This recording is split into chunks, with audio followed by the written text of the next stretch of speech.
Good morning to one and all. Today we'll proceed with the lecture 2 of law of variable portion.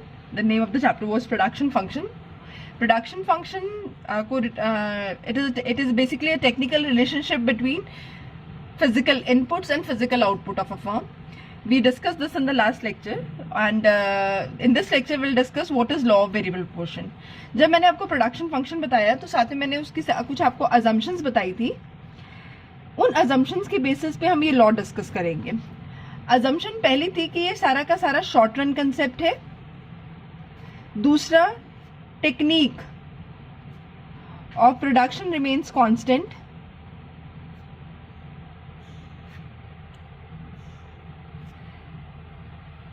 And तीसरा, short run concept, technique of production remains constant. Short run है तो factors are classified into fix and variable.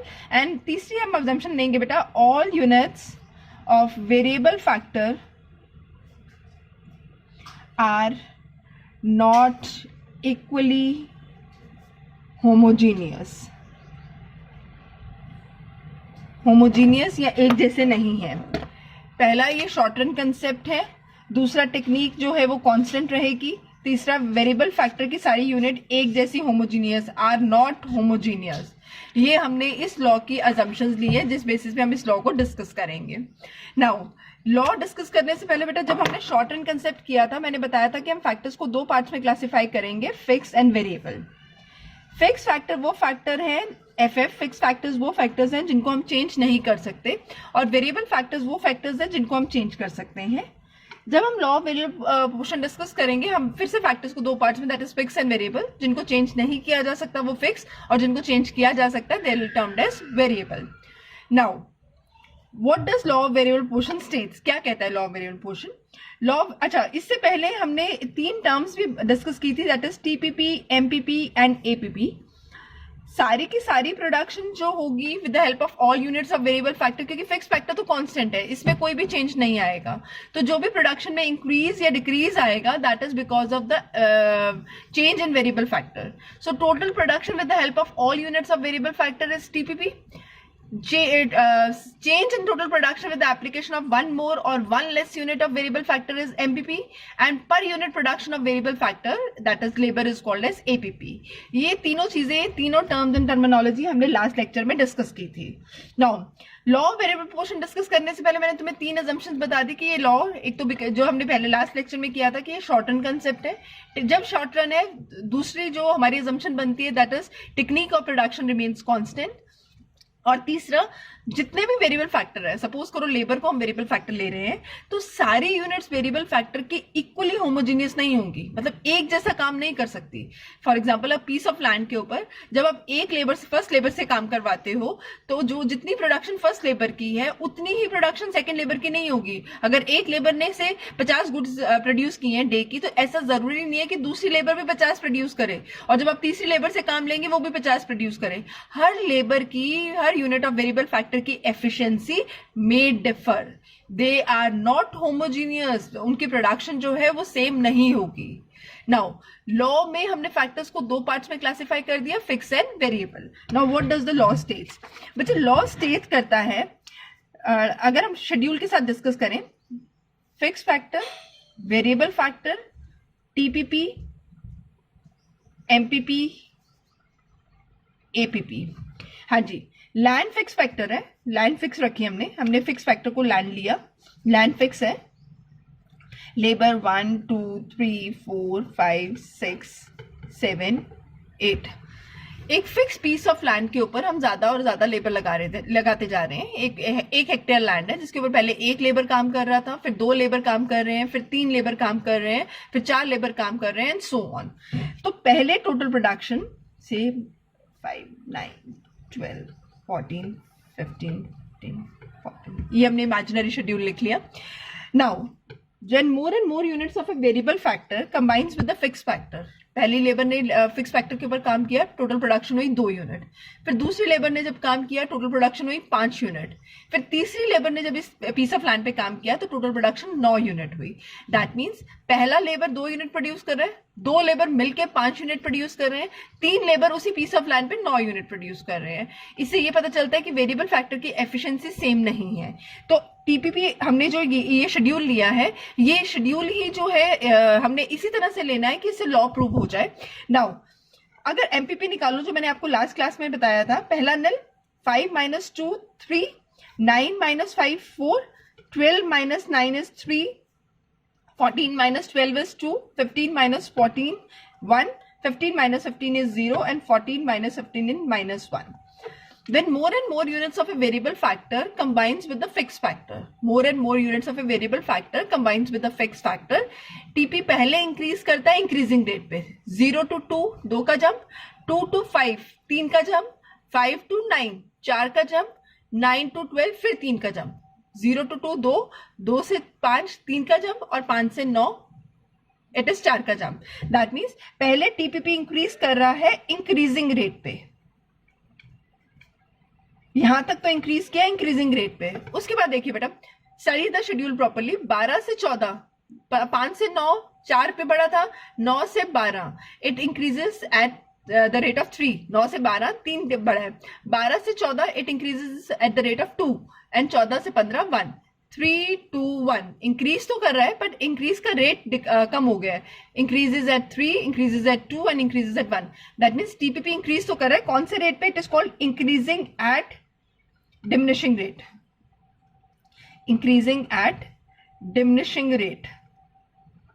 15 15 फिर 15 15 हुआ, it means it becomes maximum and constant। 15 15 it becomes maximum and constant, 15 15 हो गया, that means it becomes maximum and constant। देखो इन values में से maximum value is 15, so 15 दो बार आया, मतलब इस वक्त ये मैक्सिमम भी है और कांस्टेंट भी है। then it becomes max and constant, and 15 to 14 मतलब अब टीपी गिर गया, अब तक बढ़ता जा रहा था, 15 to 14 पहली बार गिरा है, इट स्टार्ट्स फॉलिंग,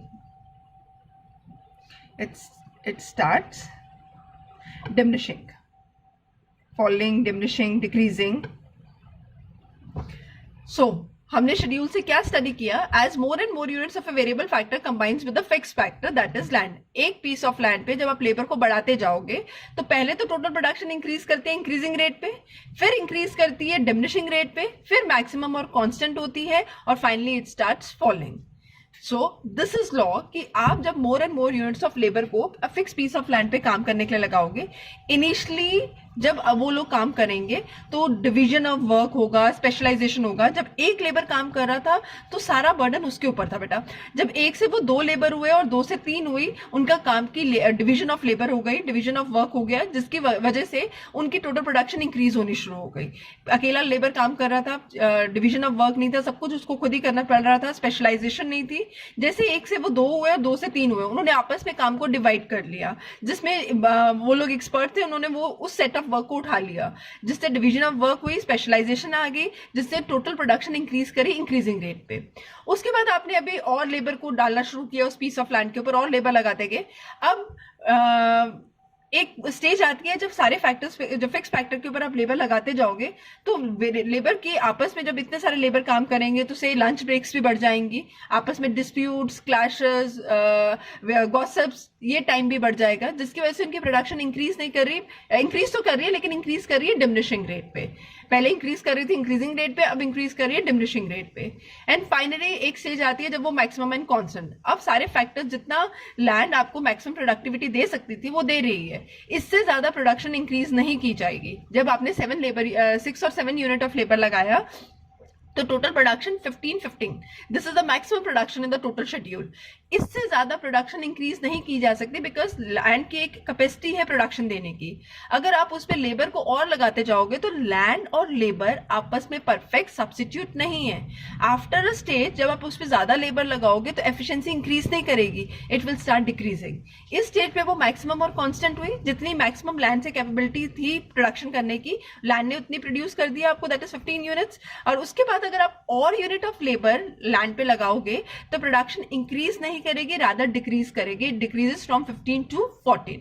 तो producer will never like to go in this stage. वो इस थर्ड स्टेज में कभी भी जाना नहीं चाहेगा. जहां पे वो मैक्सिमम और कांस्टेंट होती है वहीं पे रुक जाना चाहेगा, वो थर्ड स्टेज में जाना ही नहीं चाहेगा. हम 15 तक इसको सेकेंड स्टेज मार्क करते हैं और उसके बाद जो 14 पर आया है इसको थर्ड स्टेज मार्क करते हैं. अभी मैं बताऊंगी इन तीनों स्टेजेस को क्या कहते हैं. At the moment just understand कि प्रोड्यूसर कभी भी थर्ड स्टेज में नहीं जाना चाहेगा. When more and more units of a variable factor, that is labor, combines with a fixed factor, that is land, TP पहले इंक्रीज करता है इंक्रीजिंग रेट पे because of division of work, specialisation. फिर increase करता है diminishing rate पे because अब थोड़ी जो लैंड और लेबर की आपस में रेशो है दैट इज सेट राइट. अब इसके बाद जितनी मैक्सिमम प्रोडक्शन दे सकता था वो प्रोडक्शन देता है इस स्टेज में, इंक्रीज करता है डिमिनिशिंग रेट पर, फाइनली मैक्सिमम और कांस्टेंट पहुंचता है. और अब इस स्टेज में आपको ये भी रियलाइज करना इंपॉर्टेंट है कि लैंड और लेबर आपस में परफेक्ट सब्स्टिट्यूट्स नहीं है. जहां पे प्रोडक्शन को इंक्रीज करने के लिए आपको और लैंड अप्लाई करने की जरूरत है, वहां पे लैंड ही काम करेगी, एक्सेस लेबर से ये काम नहीं होगा. तो टीपी मैक्सिमम और कांस्टेंट हो गया, मतलब इस पीस ऑफ लैंड पे मैक्सिमम प्रोडक्शन इतनी ही पहुंचाई जा सकती है. उसके बाद जब आप और लेबर को लगाओगे, that is 8th unit of labour works on the land, तो टीपी इंक्रीज नहीं करता, वो इंक्रीज करता है, इट स्टार्ट्स फॉलिंग, वो 15 से गिर के 14 हो जाता है. This is termed as diminishing returns to factor. और कोई भी प्रोड्यूसर इस स्टेज में काम करना नहीं चाहेगा. नाउ पहली स्टेज जब टीपी इंक्रीज करता है इंक्रीजिंग रेट पे, तो हमने एमपी निकाला. एमपी से इससे पहले 0 था, तो 2 - 0 2, 5 - 2 3 एंड 9 - 5 4. तो TP increases at increasing rate and MP increases. TP तो इंक्रीज कर रहा था इंक्रीजिंग रेट पे, हमने अभी डिस्कस किया. एमपी भी इंक्रीज कर रहा है. Then when more and more units of variable factor combines with a fixed factor, TP increases at diminishing rate, MP falls. 12, 14, 15. TP increase तो कर रहा है लेकिन हर बार इंक्रीज का रेट जो है वो गिरता जा रहा है, तो MP falls. TP becomes maximum and constant, MP becomes 0. जैसे टीपी 15 हुआ, मैक्सिमम एंड कांस्टेंट हुआ, MP becomes 0. And finally TP starts falling, तो 15 से 14 हुआ and MP becomes negative. MP गिर के -1 हो गया, एमपी बिकम्स नेगेटिव. तो ये एमपी है. MP first increases then decreases becomes 0 and finally negative. और अगर टीपीपी की बात करें तो TPP first increases at increasing rate, then increases at diminishing rate, then becomes maximum and constant, finally starts falling. जो ये TP increases at increasing rate और MPP increasing, TPP increasing at increasing rate and MPP increasing, इस stage को हम कहते हैं increasing returns to factor. Increasing returns to factor. जब TPP increase करता है डिमिनिशिंग रेट पे और एमपीपी फॉल्स, मैं 15 तक की बात कर रही हूं, तो इस and finally TPP becomes maximum and constant and MPP becomes 0. चलो इसको यहां तक डिस्कस करते हैं. This is called as diminishing returns to factor. Diminishing returns to factor. Finally, TPP starts falling, that is 14, and MPP becomes negative. This is called negative returns to factor. This is stage 1, this is stage 2, and this is stage 3. This is stage 1, increasing returns, stage 2, diminishing returns, stage 3, that is negative returns to factor. Producer first और second stage में operate करता है, third stage में वो कभी भी operate नहीं करता है. अगर अब law को precisely बोला जाए, state law of variable proportion, law of variable proportion states that as more and more units of variable factor combines with the fixed factor, TPP first increases at increasing rate, then increases at diminishing rate, finally becomes maximum and constant, and then starts falling. Then becomes maximum and constant and then starts falling. अगर state law variable proportion in terms of MPP, when more and more units, ये बोलना ही बोलना है, when more and more units of variable factor combines with a fixed factor, MPP first increases, then decreases, and becomes 0, and finally negative. First increases, then decreases, and becomes 0, and finally negative. This is increasing returns to factor, this is diminishing returns to factor, and this is negative returns to factor. अब question ऐसे ना पूछ के ऐसे भी पूछा जाता है, state increasing returns two factors, state increasing. उन्होंने पूरा लॉ नहीं पूछा आपसे, लॉ पूरा पूछा गया. अच्छा, अगर लॉ को कंबाइन पूछा जाए, उन्होंने नहीं बोला टीपीपी की स्टेट में बोलो या एमपीपी की स्टेट में बोलो, तो हम लॉ को कंबाइन भी स्टेट कर सकते हैं. कंबाइन कैसे स्टेट करेंगे? As more and more units of a variable factor combines with a fix factor. First, TPP increases at increasing rate and MPP also increases. Then, TPP increases at diminishing rate and becomes maximum and constant, and MPP falls and becomes zero. And lastly, TPP starts falling and MPP becomes negative. ये हो गया law of variable portion in terms of TPP and MPP combined. तो law तीन तरह से state किया जाता है, combined law, state law of variable proportion. उन्होंने नहीं कहा कि आपको टीपीपी के टर्म्स में कहना है या एमपीपी के टर्म्स में. State law of variable proportion in terms of TPP या state law of variable proportion in terms of MPP. तो टीपीपी के टर्म्स में सिर्फ टीपीपी बताना है, एमपीपी के टर्म्स में सिर्फ एमपीपी बताना है. और अगर अकेला लॉ आता है तो आपको कंबाइंड टीपीपी और एमपीपी की कंबाइंड टर्म्स में बताना है कि दोनों के टर्म्स में क्या लॉ है. Is it clear? तो लॉ ऑफ वेरिएबल प्रोपोर्शन एक तो ये आ गया. तीसरा, what are the 3 stages of law of variable proportion. Next comes, what are the 3 stages of law of variable proportion. First is increasing returns to factor. Second is diminishing returns to factor. Diminishing returns to factor. And third one is negative returns to factor. Negative returns to factor. Increasing returns to factor, diminishing returns to factor and negative returns to factor. अब question सिर्फ increasing returns या सिर्फ diminishing returns या सिर्फ negative returns पर भी आ सकते हैं. State law of increasing returns to factor. अब state law of increasing returns to factor state करने के लिए come to this page. As more and more units of a variable factor combines with the fixed factor, TPP increases at increasing rate and MPP also increases. This is called increasing returns to factors. Next, state law of diminishing returns to factor. As more and more units of a variable factor combines with the fixed factor, TPP increases at diminishing rate and becomes maximum and constant. MPP falls and becomes zero. This is called as diminishing returns to factor. State negative returns to factor. As a stage comes when more and more units of variable factor combines with the fixed factor, TPP starts falling and MPP becomes negative. This is called negative returns to factor. These are the 3 stages of law of variable portion. Maybe question comes, explain only increasing returns to factor and reason behind this stage. जो reason behind each stage है, that is increasing returns या diminishing returns और negative returns, तीनों stage के पीछे reasons हैं. क्या reasons है? जैसे मैंने आपको short में बताया कि increasing returns इसलिए होता है क्योंकि बेटा जब initially जब हम लेबर को ज़्यादा लेबर लगाते हैं piece of land के ऊपर, तो land की कैपेबिलिटी land की से जो प्रोडक्शन है वो बढ़ जाती है. क्यों? क्योंकि लेबर जब 1 से 2 होते हैं तो डिवीजन ऑफ वर्क हो जाती है, स्पेशलाइजेशन हो जाती है. तो दैट मीन्स ये रीजंस हैं बिहाइंड ईच स्टेज कि ये स्टेज ऐसे क्यों ऑपरेट होती है, ऐसे क्यों काम करती है कि टीपीपी इंक्रीज करता है इंक्रीजिंग रेट पे. तो ये जो रीजंस हैं that we'll discuss in detail in next class. These are also called causes behind each stage. ये हम इसका अलग से क्वेश्चन आता है, इसको हम डिटेल में नेक्स्ट क्लास में डिस्कस करेंगे. आज मैंने आपको लॉ ऑफ वेरिएबल पोर्शन क्या होता है वो बताया, उसकी assumptions बताई, एंड तीसरा what are the 3 stages. मैंने आपको लॉ बोल के बता दिया. Same way it is to be written, जैसे बताया है बोल के वैसे ही आपको लिखना है. Law is to be stated in the same way, either in terms of TPP or in terms of MPP or in the combined terms, whatever is being asked in the question. Now, most important part of the this chapter, law of variable portion को diagrammatically कैसे present करना है. Very important, very very important. Diagram में क्या चीज कहां पर आएगी बहुत ध्यान से देखना. यहां पे लेंगे हम बेटा units of variable factor, that is labour. ठीक है, यहां पे हम लेंगे टोटल प्रोडक्शन इन यूनिट्स, यहां पे लेंगे हम मार्जिनल एमपीपी इन यूनिट्स, और यहाँ पे भी हम लेंगे यूनिट्स ऑफ वेरिएबल फैक्टर।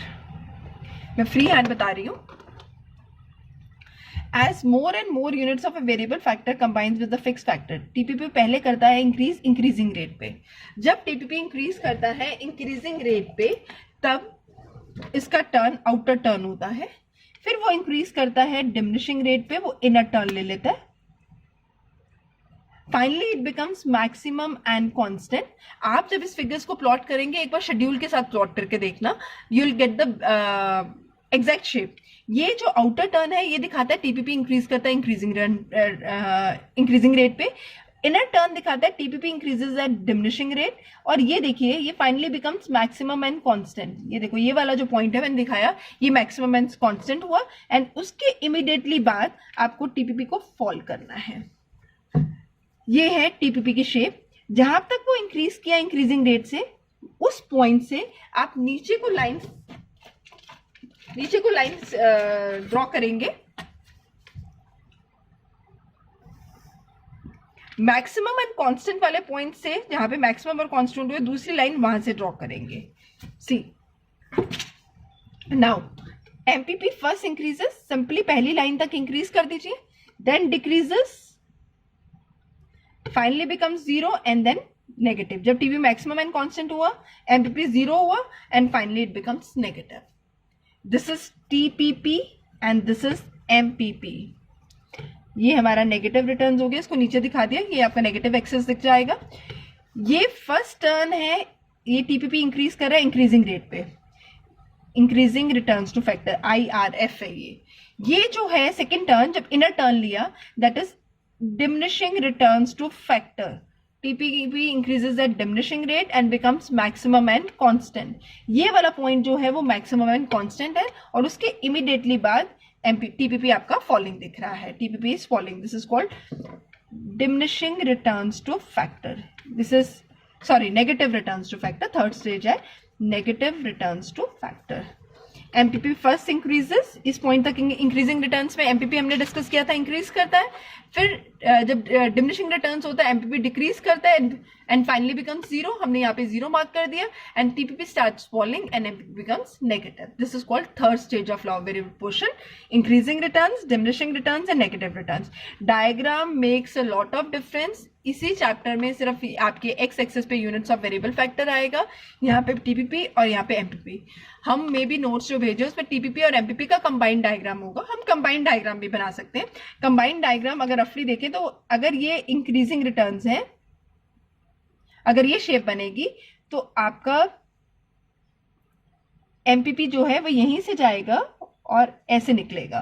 तो ये कंबाइंड डायग्राम भी आपको साथ में भेजा जाएगा। तो 2 स्टेज, इसे कहते हैं 2 stage diagram, first stage and second stage, और this is called combined diagram. We can go for any of the presentation, हम कोई भी प्रेजेंटेशन दिखा सकते हैं। फिर जब आप कंबाइंड बनाएंगे तो टीपीपी एमपीपी एक ही एक्सेस पे दिखाएंगे, और यहाँ पे आप यूनिट्स ऑफ वेरिएबल फैक्टर दिखाएंगे। Both of the diagrams are taken as correct, कोई ऐसा नहीं है। इससे थोड़ी क्लैरिटी मिल जाती है, क्योंकि फर्स्ट स्टेज में आपको सिर्फ टीपीपी दिखाना है और सेकंड स्टेज में आपको एमपीपी दिखाना है।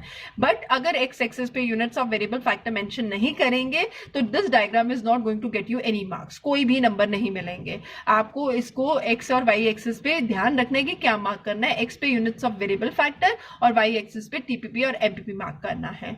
तो पहली stage increasing returns, this is diminishing returns and this is negative returns. तो डायग्रामेटिकली प्रेजेंट करना हो तो ये है। शेड्यूल मैंने आपको पहले बता दिया, लॉ स्टेट कैसे करना है वो भी बता दिया। अब what is being left in this chapter is कि हमें इंक्रीजिंग रिटर्न्स, डिमिनिशिंग रिटर्न्स और नेगेटिव रिटर्न्स के पीछे क्या क्या रीजंस है वो डिस्कस करने हैं। इसमें एक और चीज बेटा जो हमारी रह गई है, मैंने यहाँ पे जब शेड्यूल बनाया था आपको एपीपी का भी कॉलम बनाया था। एपीपी कैसे कैलकुलेट करते हैं, हमने वैसे तो लास्ट क्लास में डिस्कस कर लिया था कि एपीपी कैसे डिस्कस करते हैं। TPP divided by units of variable factor, APP निकल जाएगा। तो अगर यहाँ देखें तो 2 divided by 1 it comes to 2, 5 divided by 2 it comes to 2.5, 9 divided by 3 it comes to 3। इतना क्लियर नहीं है तो ऐसे so on TPP divided by units of variable factor करते जाएंगे। तो TPP divided by units of variable factor, तो हमारा एमपीपी एपीपी निकल जाएगा। टीपीपी को भी हमने यूनिट्स में लिया है, एमपीपी को भी यूनिट्स में लिया है, और एपीपी को भी यूनिट्स में लिया है। साथ में शेड्यूल में भी आपको यूनिट्स मेंशन करने जरूरी है। This is stage 1, this is stage 2 and this is stage 3। This in turn is called law of variable proportion. अगर 6 नंबर के लिए पूरा क्वेश्चन आता है तो आप पहले लॉ ऑफ वेरिएबल प्रोपोर्शन को स्टेट करते हैं, देन उसके बाद उसकी रीजन तीनों स्टेजेस के नाम लिखते हैं, डायग्राम के साथ पूछा गया तो डायग्राम बना देते हैं, शेड्यूल के साथ पूछा गया तो शेड्यूल बता देते हैं, और उसको एक्सप्लेन करना है आपको from this point to this point, from this point to this point. और फाइनली जैसे इसमें बताएंगे as more and more units of variable factor, as 1, 2 and 3 units of variable factor combines with a fixed factor, TPP increases at increasing rate from 2 to 5 and 5 to 9. This is called as increasing returns to factor. तो ऐसे आपको law को state करना है, and then अगर reason behind each stage पूछा जाता है तो साथ में रीजन लिखने हैं।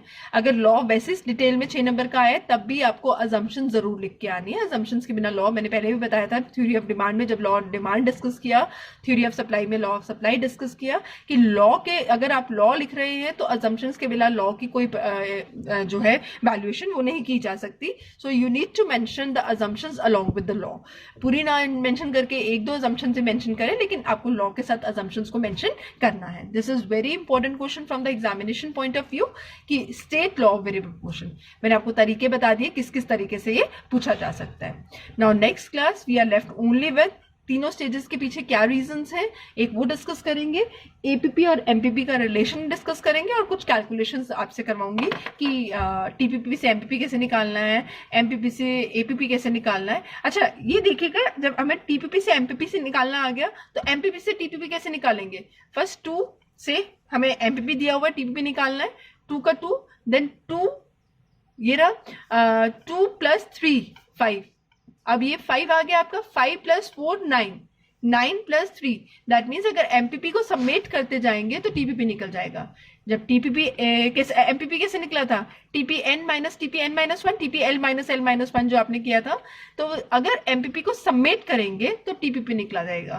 पहला 2 सेम, देन 2 के बाद 3 है, 2 + 3 5, 5 + 4 9, 9 + 3 12, 12 + 2 14, 14 + 1 15, 15 + 0 is 15, 15 - 1 is 14। तो एमपीपी से टीपीपी निकाला जा सकता है और टीपीपी से एमपीपी निकाला जा सकता है। माइनस करेंगे टीपीपी एल - टीपीएल - 1 को तो एमपीपी, और अगर एमपीपी को सबमिट करेंगे तो टीपीपी निकल जाएगा। और एपीपी टोटली डिफरेंट है। APP is TPP divided by units of variable factor. This is all for today. Kindly revise it well so that we can do the calculations in the next class. Thank you.